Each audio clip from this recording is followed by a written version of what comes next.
আমি ৩ তারিখে মেয়ের বাসায় যাই ঢাকাতে। ঈদ করার উদ্দেশ্যেও যাই এবং মেয়ে একটু অসুস্থ, আমিও অসুস্থ, ডাক্তার দেখানোর জন্য যাই। যেয়ে দেখলাম যে ঈদটা করেই বাড়িতে যাব।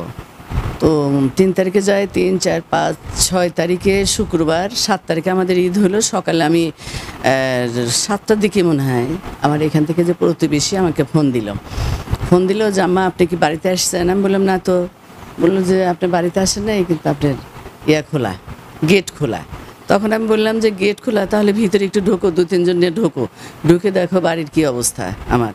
তখন ওরা ঢুকছে, ঢোকার পরে বলতেছে আপনার ঘরের দরজা, আপনার বারান্দার দরজা এবং ঘরের ভিতর কোনো কিছু ঠিক নেই, সব ছড়ানো ছিটানো, আলমারি সমস্ত কিছু ভাঙাচুরা এবং সব ফেলে ঠেলে দেওয়া আর কি।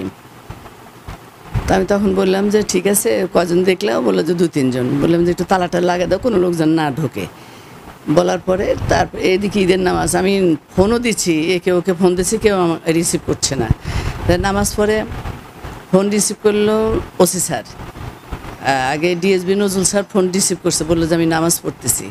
বললাম আচ্ছা ঠিক আছে। তারপর ওসি স্যারে ফোন দিলাম, ওসি স্যার কিছুক্ষণ পর উনি ব্যাগ দিলেন, বললেন যে কী খবর? বললাম স্যার আমি বাড়ি থেকেও চলে আসছি, তালা চাবি দেয়া, কিন্তু আমার বাড়িতে আজকে গত রাত্রে ডাকাতি হয়েছে, এই প্রতিবেশী দেখছে, এটা আপনাকে একটু জানালাম।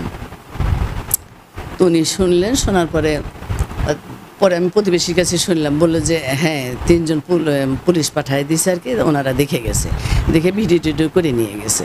এই তো আমি তো বিকালে আর আসতে পারিনি, গাড়ি যেহেতু চলে না, আসতে পারিনি। পরের দিন আমি স্যারকে বললাম, ওসি স্যার বিকালে আসছিলেন, বিকালে এসে ফোনে আমার সাথে কথাবার্তা বললেন উনি। আর বললাম স্যার আমি তো আজকে যেতে পারছি না, কালকে ওই আপনার গাড়ি খুললে আমি যাব, বাড়িতে যাব।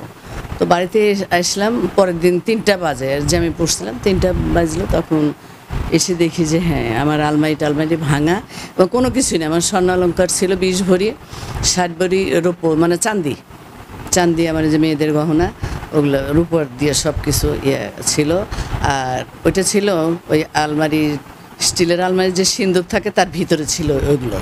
আর টাকাটা ছিল ওই 2টা ড্রয়ার আছে, ড্রয়ারের ভিতর 2 লাখ টাকা। আর আপনার আর একটা ড্রয়ারে ছিল একটা ফাইলে অনেক কাগজপত্র, ওই সিরাজগঞ্জ আমাদের বাসা আছে, সেই বাসার কাগজপত্র ছিল ওই ফাইলটার মধ্যে। এসে দেখে ওটা না, এগুলাও নেই, কোনো কিছু না, সব ছড়ানো ছিটানো।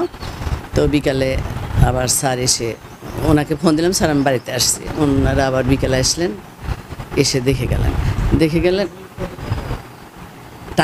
টাকা ছিল এই স্বর্ণ গহনা টহনা দিয়ে।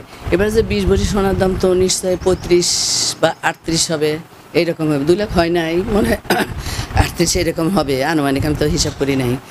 আর রৌপ্য এখন কত করে? চাঁদি 60 ভরি, যদি 1000ও হয় তবু 60,000, হয়তো 1000-এর উপরে হবে।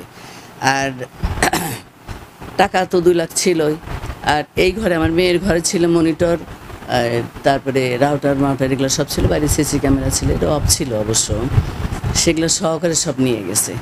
আর কাপড় চোপড়ের মধ্যে অর্ধেক নিয়ে গেছে, অর্ধেক রেখে গেছে। আর একটা ঘরে তো ইত্যাদি অনেক কিছুই থাকে, এগুলো সব